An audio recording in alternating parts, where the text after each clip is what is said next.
ஆண்டவரே, பாதைகளை நான் அறியச் செய்தருளும். வழிகளை எனக்கு கற்பித்தருளும். உமது உண்மை நெறியில் என்னை நடத்தி எனக்கு கற்பித்தருளும். ஏனெனில் நீரே என் மீட்பராம் கடவுள். ஆண்டவர் நல்லவர், நேர்மையுள்ளவர். ஆகையால் அவர் பாவிகளுக்கு நல்வழியை கற்பிக்கின்றார். ஆண்டவரே, உம்மை நோக்கி என் உள்ளத்தை உயர்த்துகிறேன். ஆண்டவரே, உம்மை நோக்கி என் உள்ளத்தை உயர்த்துகிறேன். எளியோரை நேரிய வழியில் அவர் நடத்துகின்றார். எளியோருக்கு தமது வழியை கற்பிக்கின்றார். ஆண்டவரது உடன்படிக்கையையும் ஒழுங்குமுறையையும் கடைபிடிப்போர்க்கு அவருடைய பாதைகளெல்லாம் பேரன்பும் உண்மையும் உள்ளனவாய் விளங்கும். ஆண்டவரின் அன்புறவு அவருக்கு அஞ்சி நடப்போர்க்கே உரித்தாகும். அவர் அவர்களுக்கு தமது உடன்படிக்கையை வெளிப்படுத்துவார். தமது உடன்படிக்கையை வெளிப்படுத்துவார். ஆண்டவரே, உம்மை நோக்கி என் உள்ளத்தை உயர்த்துகிறேன்.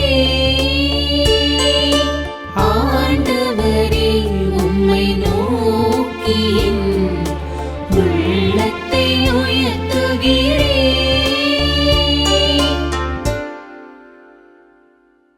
அன்பார்ந்த சகோதர சகோதரிகளே, இன்று நாம் தியானிக்க இருப்பது திருப்பாடல் 25. இது தாவீதின் புகழ்பாக்களில் ஒன்றாகும்.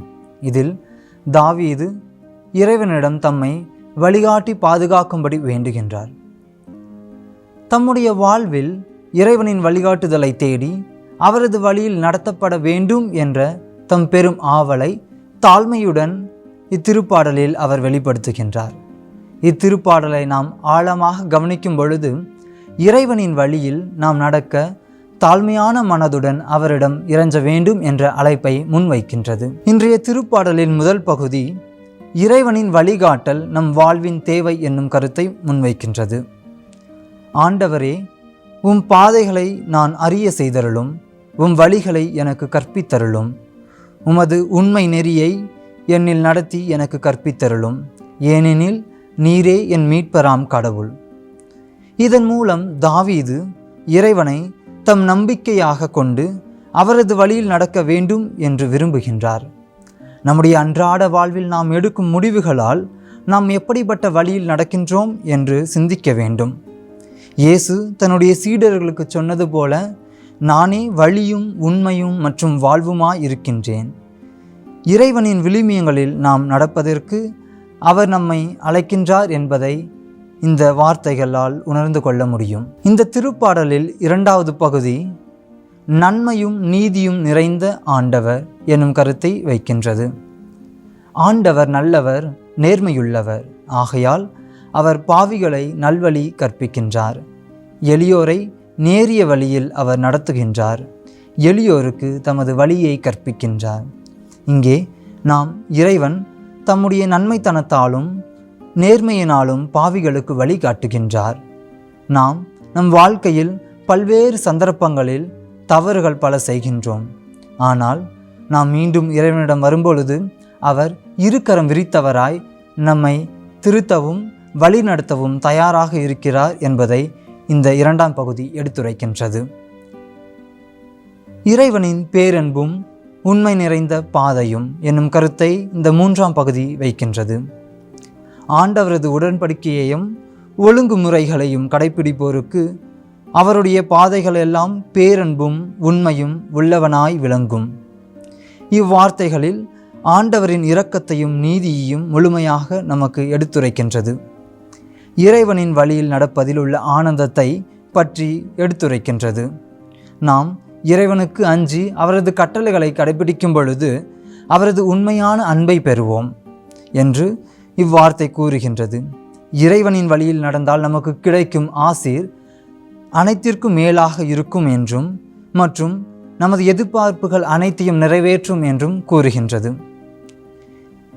இத்திருப்பாடலின் 4ஆவதாக இறைவனின் ஆழமான அன்புறவு என்னும் கருத்தை எடுத்துரைக்கின்றது. ஆண்டவரின் அன்புறவு அவருக்கு அஞ்சி நடப்போருக்கே உரியதாகும். அவர் அவர்களது தம் உடன்படிக்கையை வெளிப்படுத்துகின்றார்.